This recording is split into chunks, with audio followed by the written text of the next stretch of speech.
नमस्ते दोस्तों, तो आज आपको एक बड़ी ही अचंभित एवं भयानक रहस्यमय कहानी बताऊंगी जिसमें आपको कुछ नई रहस्यमय बातें बताई जाएगी। तो आइए जानते हैं कुछ खतरनाक रहस्यमय कहानियां। तो कृपा करके वीडियो पूरी देखें ताकि आपको भी धर्म के प्रति रहस्यमय बातें की ज्ञान हो, तथा इस चैनल पर नए हैं तो अभी चैनल को सब्सक्राइब कर ले। ये मेरा दूसरा नया चैनल है ताकि और भी रहस्यमय कहानी सबसे पहले आप तक पहुँचे। धन्यवाद। तो सुनिए।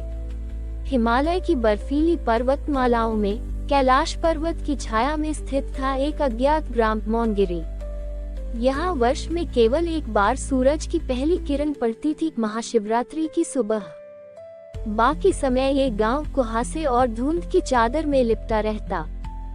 गांव वालों का विश्वास था कि यह गांव स्वयं शिव ने बसाया था और इसी के नीचे दबी है तांडवशिला, एक ऐसी शिला जिस पर शिव ने अंतिम बार तांडव किया था, पर किसी ने उसे आज तक देखा नहीं।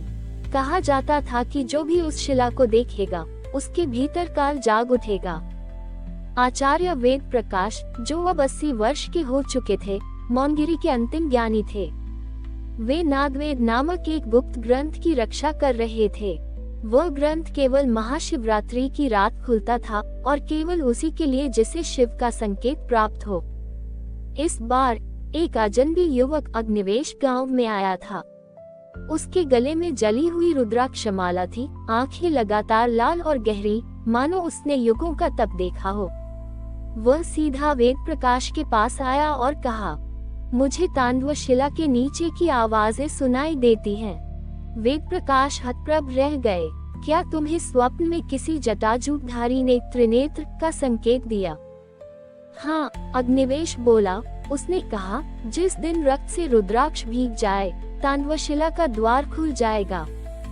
वेद प्रकाश की आंखें फैल गईं। उन्होंने तुरंत नादवेद का पहला पृष्ठ पलटा और उस पर वही वाक्य अंकित था। ये संकेत था शिव स्वयं वापस आने वाले थे। महाशिवरात्रि से 3 दिन पूर्व मौनगिरी गांव में असामान्य घटनाएं होने लगी। गायें दूध देना बंद कर चुकी थी, नदियों का पानी काला पड़ रहा था और आधी रात को मंदिर की घंटियां स्वयं बज उठती जबकि द्वार बंद रहते। गांव के पूर्वी छोर पर एक प्राचीन स्थल था जिसे शून्य कुंड कहा जाता था। वहां केवल वही जा सकता था जिसे महर्वस्वर की ध्वनि सुनाई दे। ये ध्वनि साधारण कानों को नहीं सुनाई देती थी और इस बार अग्निवेश ने स्पष्ट रूप से वह ध्वनि सुनी। कालनादम कुरु, काल का नाद करो। वेद प्रकाश उसे लेकर शून्य कुंड पहुँचे। कुंड के चारों ओर शिलालेख थे, नागरी लिपि में, किंतु उल्टे। अग्निवेश ने जैसे ही अपनी रुद्राक्ष माला कुंड के जल में डुबाए, पानी में एक ज्वाला फूटी। वेद प्रकाश चौंक गए। यह अग्नि सामान्य नहीं है, वे बोले, ये शिवाग्नि है जो केवल तांडव के पूर्व प्रकट होती है। और तभी कुंड की लपटों से एक आकृति उभरी, काले धुएं में लिपटी, त्रिशूलधारी छाया। उसने कहा, तांडवशिला अब जागेगी, सप्त कुंज खुलेंगे और अंतिम चक्र शुरू होगा। केवल वही जिसे शून्य का ज्ञान है बच सकेगा। वेद प्रकाश कांप गए। अग्निवेश को देखकर बोले, तुम केवल एक मानव नहीं, तुम नादवंश के अंतिम चिन्ह हो। अब तुम्हें तांडवशिला के नीचे जाना होगा, पर वहाँ समय नहीं चलता। तुम लौटोगे या नहीं, कोई नहीं जानता। अग्निवेश ने सिर झुकाया। मैं तैयार हूँ। महाशिवरात्रि की रात्रि आरंभ हो चुकी थी। पूरा मौनगिरी गांव मंत्रों से गूंज उठा था, ओम नमः शिवाय, ओम नमः शिवाय। किंतु इन मंत्रों के बीच किसी अदृश्य शक्ति की कंपन ने धरती को थर्रा दिया। अग्निवेश आचार्य वेद प्रकाश के साथ एक गुप्त मार्ग से तांडव गुफा की ओर बढ़ रहा था। यह मार्ग केवल नादवंशियों को ज्ञात था और वह भी उन्हीं को जिनके रुद्राक्ष रक्त में भीग चुके हों। गुफा का द्वार एक शिला से ढांका हुआ था जिस पर कुछ खुदा हुआ था। त्रिकाल मौन हो तब तांडव बोले। वेद प्रकाश ने कहा, ये संकेत है। जब तीनों काल, भूत, भविष्य और वर्तमान एक क्षण में मिल जाएं, तभी ये द्वार खुलेगा। और वह क्षण कब आता है? अग्निवेश ने पूछा। आचार्य ने उत्तर दिया, केवल जब शिव के मौन को छेड़ा जाए। तभी अग्निवेश ने रुद्राक्ष को निकाला और उस पर जल छिड़का। जल धरती पर गिरते ही लहराया और एक गूंज उठी।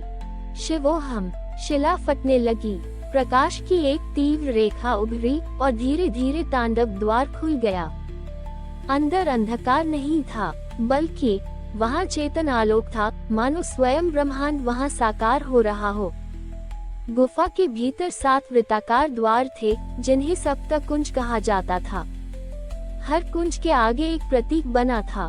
त्रिशूल शक्ति, डमरू ध्वनि, नेत्र दृष्टि, सर्प चेतना, भस्म मृत्यु, जल जीवन, शून्य पूर्णता। वेद प्रकाश बोले, इनमें प्रवेश का क्रम उल्टा है, पहले शून्य, अंत में त्रिशूल।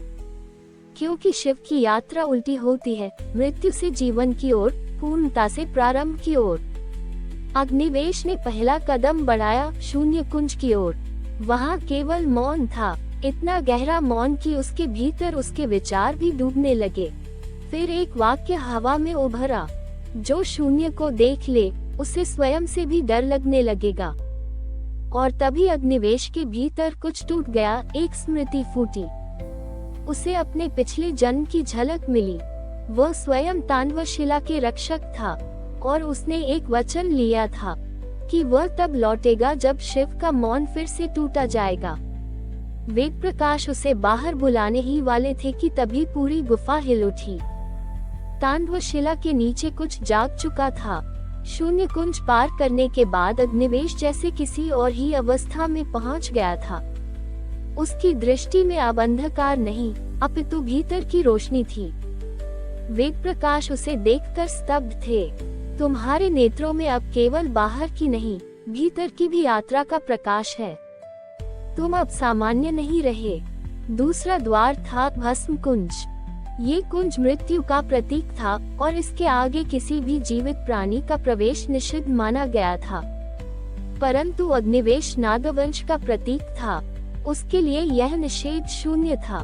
जैसे ही वह भस्म कुंज में प्रवेश करता है, उसे एक तीव्र गंध का आभास होता है। ये किसी साधारण राख की नहीं, जली हुई आत्माओं की थी। कुंज की दीवारों पर भस्म से आकृतियां बनी थीं, कुछ बैठे, कुछ तांडव करते और कुछ विलीन होते।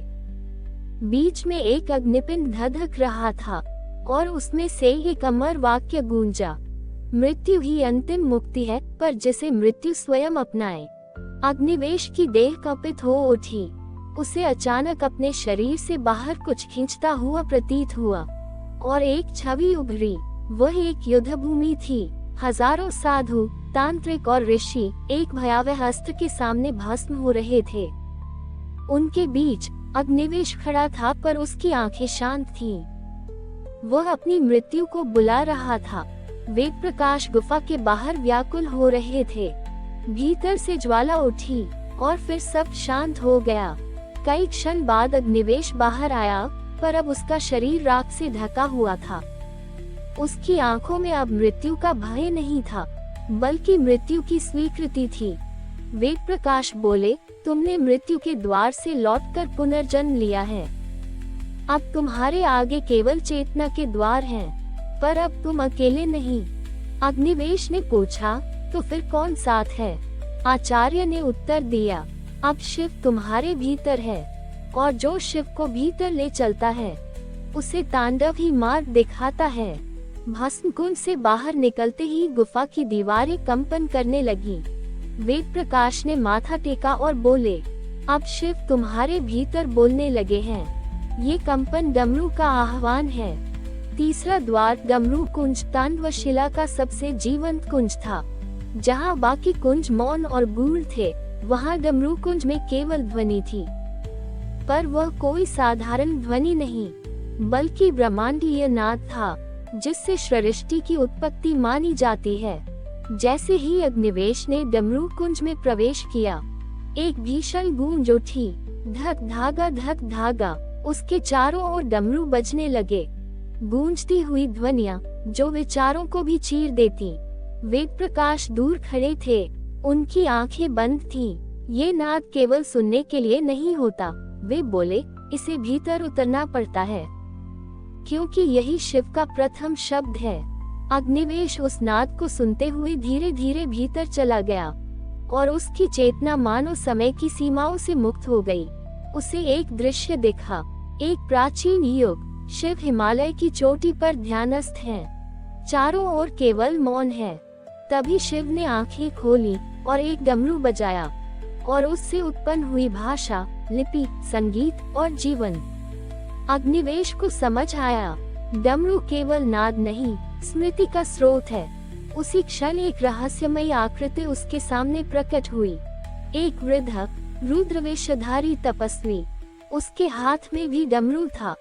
उसने कहा, मैं नाद गुरु हूँ। हर सहस्त्र वर्षों में मैं जागता हूँ उस व्यक्ति के लिए जो नाद के रहस्य को अपने भीतर जगा सके। अब मैं तुम्हें वह मंत्र दूंगा जो शिव ने स्वयं डमरू से उच्चारा था, पर इसकी एक शर्त है। क्या शर्त है?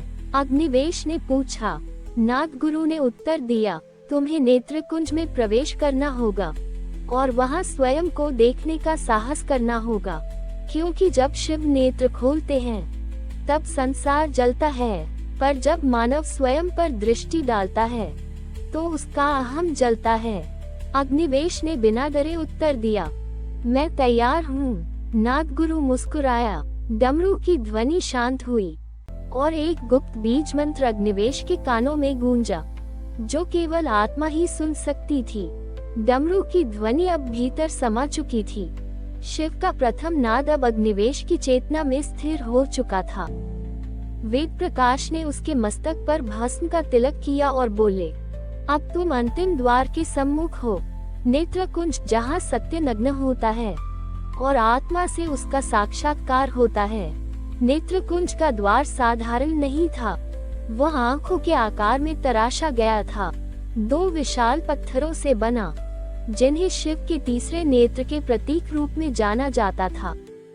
जैसे ही अग्निवेश ने उस द्वार को छुआ, उसकी दोनों आंखें स्वयं बंद हो गईं, पर एक तीसरी दृष्टि जाग उठी। चारों ओर प्रकाश भर गया, पर यह बाहरी नहीं, आंतरिक प्रकाश था। अचानक वह स्वयं को एक विशाल दर्पण के सामने खड़ा पाता है, पर उस दर्पण में जो दिखता है वह कोई भौतिक शरीर नहीं, बल्कि उसके जीवन के हर निर्णय, हर भय, हर छल और हर अधूरापन। वह अपने बचपन की पीड़ा देखता है, जहां वह अपने पिता के मृत शरीर के पास चुपचाप खड़ा था। वह युवावस्था के उस क्षण को देखता है जब उसने क्रोध में किसी निर्दोष को श्राप दे दिया था। अग्निवेश उस सब को देख रहा था और वह भाग नहीं सकता था, क्योंकि नेत्रकुंज में सत्य से भागना संभव नहीं। वह कांप उठा, उसकी आत्मा जैसे जलने लगी। पर तभी एक और दृश्य उभरा। एक बालक अपने गुरु के चरणों में बैठा ज्ञान मांग रहा था। एक युवा साधक जंगल में साधना कर रहा था बिना किसी स्वार्थ के। एक व्यक्ति भस्म कुंज में मृत्यु को गले लगाकर लौटा था। नेत्र कुंज ने अब उसके भीतर प्रकाश और अंधकार दोनों का संतुलन दिखा दिया था। उसी क्षण एक गहन नाद हुआ और सामने शिव की एक दिव्य छवि प्रकट हुई। शिव नाचते हुए शांत नेत्रों से देख रहे थे और फिर एक वाक्य गूंजा, जो स्वयं को देख सके वही शिव को पा सकता है। अब तू तैयार है तांडवशिला के अंतिम रहस्य के लिए। अग्निवेश की आंखें खुली। नेत्रकुंज शांत था, पर भीतर एक तूफान स्थिर हो चुका था। वेद प्रकाश ने उसे देखकर केवल इतना कहा, अब अंतिम पथ है तांडवशिला का हृदय, जहां शिव की चेतना अभी भी जाग रही है।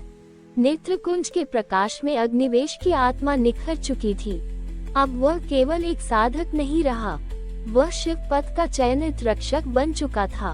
वेद प्रकाश ने धीरे से उसकी कंधे पर हाथ रखा और बोले, अब तुम तांडवशिला के केंद्र में प्रवेश कर सकते हो।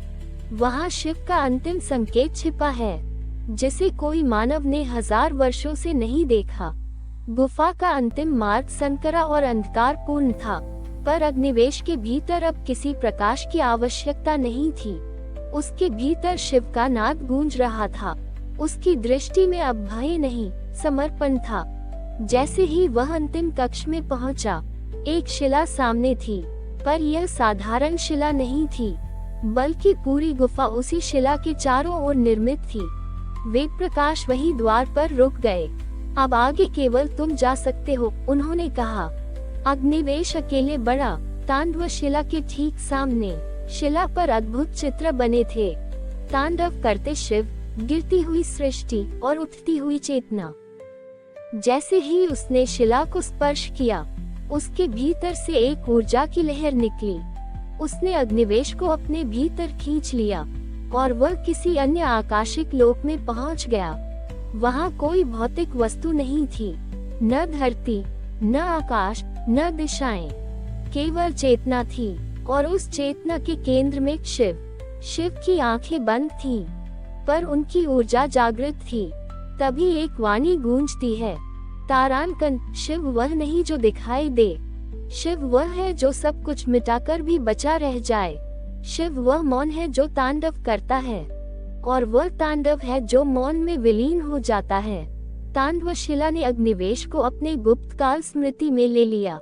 उसे देखा, प्रथम युग जब शिव ने ब्रह्मांड का नृत्य रचा, वह क्षण जब तांडव के हर पद चिन्ह पर एक जगत उत्पन्न हुआ, और अंत में वह भविष्य जब एक बार फिर तांडव होगा। ये चेतना तुझ में जाग चुकी है, शिव की वाणी आई। अब तू केवल साधक नहीं, तू तांडववाहक है। तू वह होगा जो आने वाली पीढ़ियों को मृत्यु से परे का मार्ग दिखाएगा। फिर शिला में कंपन हुआ और एक त्रिशूल आकृति उसमें उभर आई।